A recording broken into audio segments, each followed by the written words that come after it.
In an age of endless remakes, reboots, and reimaginings, David Lowery's The Green Knight is a very different breed of adaptation, one that digs into the annals of history to exhume long buried knowledge, knowledge with the potent potential for utility in our modern age.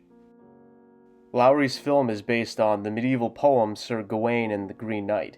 The poem was written by an anonymous author in the late 14th century and is one of the most influential pieces of Arthurian lore, influential enough to sway the plots of many classic stories, merit modern English translations from authors such as Tolkien, and garner several prior film adaptations. However, while those prior adaptations remained faithful to the poem, Lowery tinkers with the DNA of the source material, retooling character relationships and plot details for modern eyes, and, in my opinion, improving it in many ways.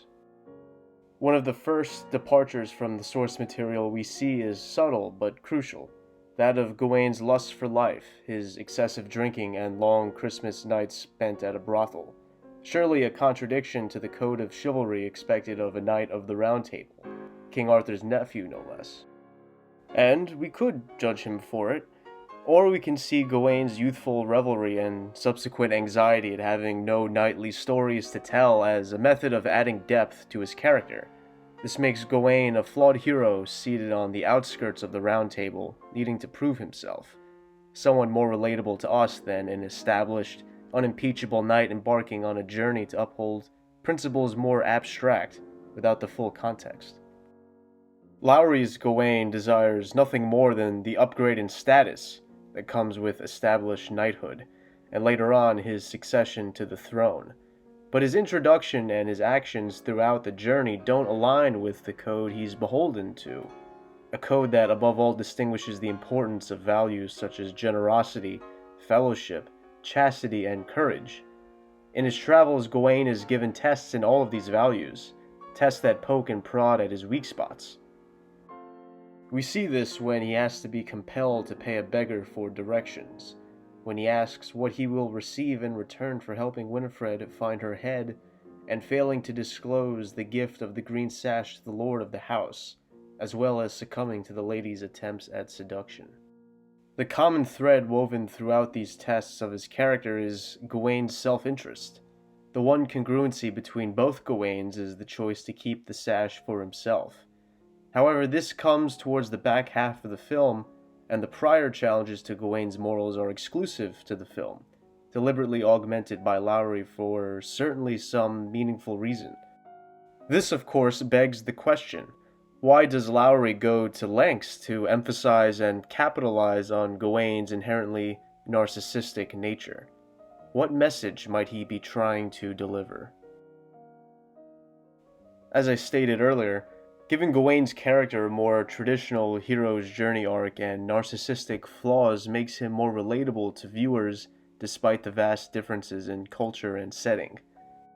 Generally, in our everyday lives, we don't think of ourselves as being particularly egotistical or narcissistic, and yet we still sometimes see the selfish attitude that infects Gawain bubbling up to our own surfaces. Whether it comes from religion or values and principles we were taught or developed, we always try to do good, to do the right thing when a moral conundrum presents itself. Some of us may be held to an impeccable self-imposed standard, but we will always slip up from time to time. We are aware on some level of that inevitability, but the incongruity is frustrating when we spot it in others and especially in ourselves.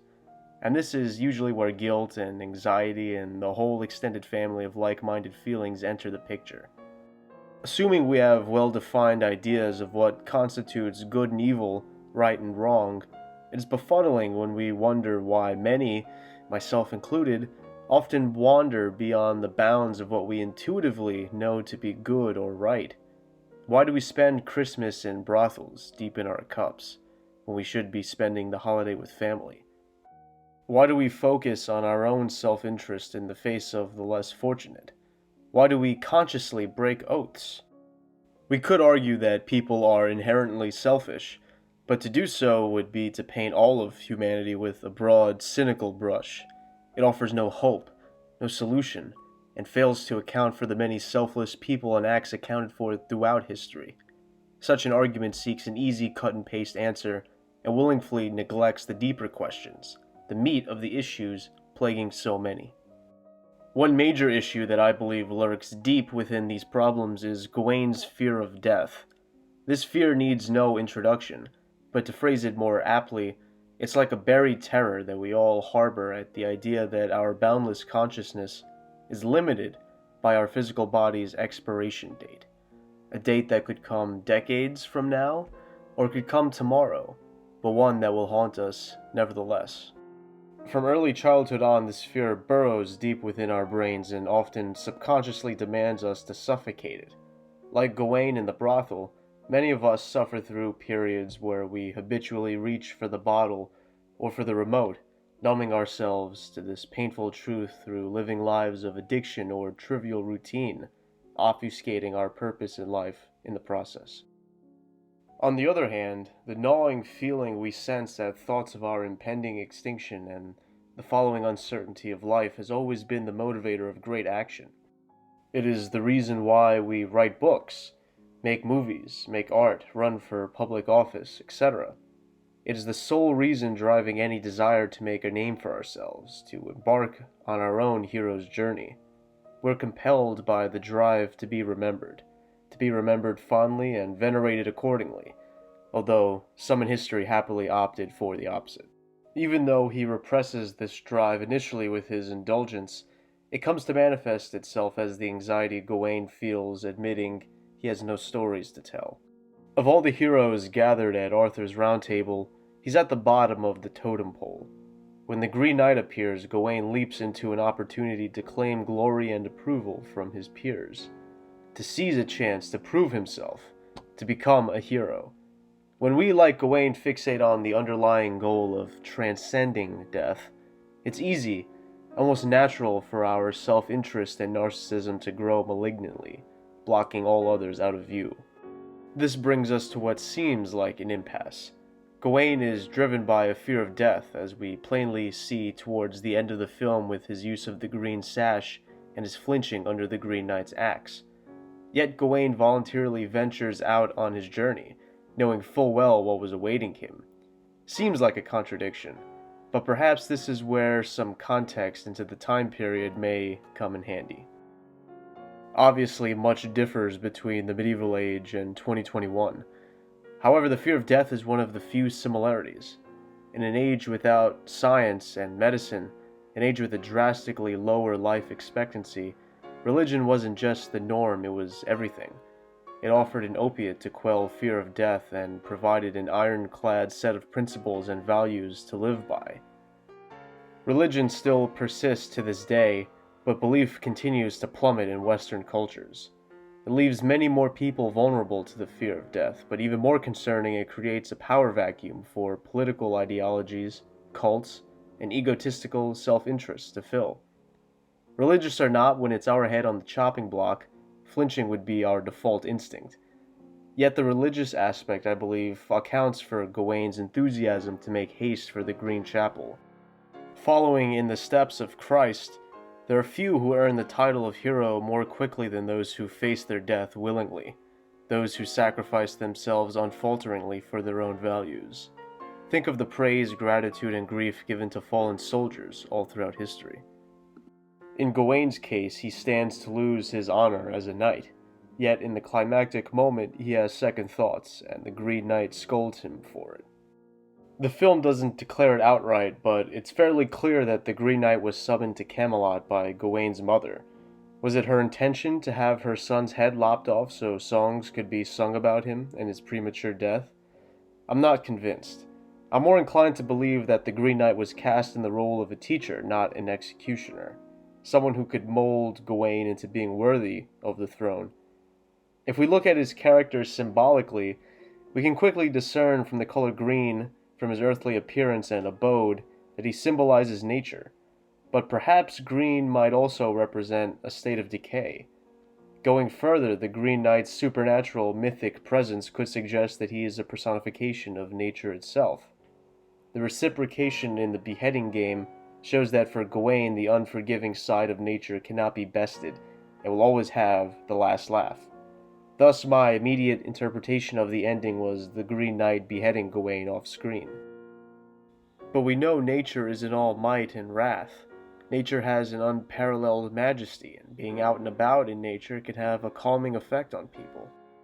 It can offer us a moment or two of clarity, away from the numbing screens and endless trivial chatter. If we're lucky, nature can work its humbling effects on us and offer guidance on what truly matters in our brief cameo on this planet and what does not. And this is what I believe happened to Gawain during his vision of his potential future without humility. For me, the most relatable aspect of Gawain's character was his clinging on to life, as represented through the green sash and its protective powers. The fear of death is so strong for many of us that we clutch desperately onto life, like Gawain with the sash. We hang on to our judgments, our opinions, our beliefs, literally for dear life. In the process, we often simplify life's greatest mysteries or ignore them outright, narrowing our scope and providing more ammunition to our lingering anxiety. The Green Knight offered his head without any hesitation, but Gawain needed much contemplation before he was ready to face death himself. I greatly enjoyed watching The Green Knight and thought it was one of the best films of 2021 thus far. Lowery's film shines through all cinematic elements, and the message of overcoming the fear of death is a strong one, but I'm more interested in how that message can translate to our daily lives. Although we inherently tremble at the prospect of death, we're often guilty of viewing the concept too abstractly. We become desensitized to death through the constant barrage of news headlines and the regularity and expectance of it in TV shows and movies.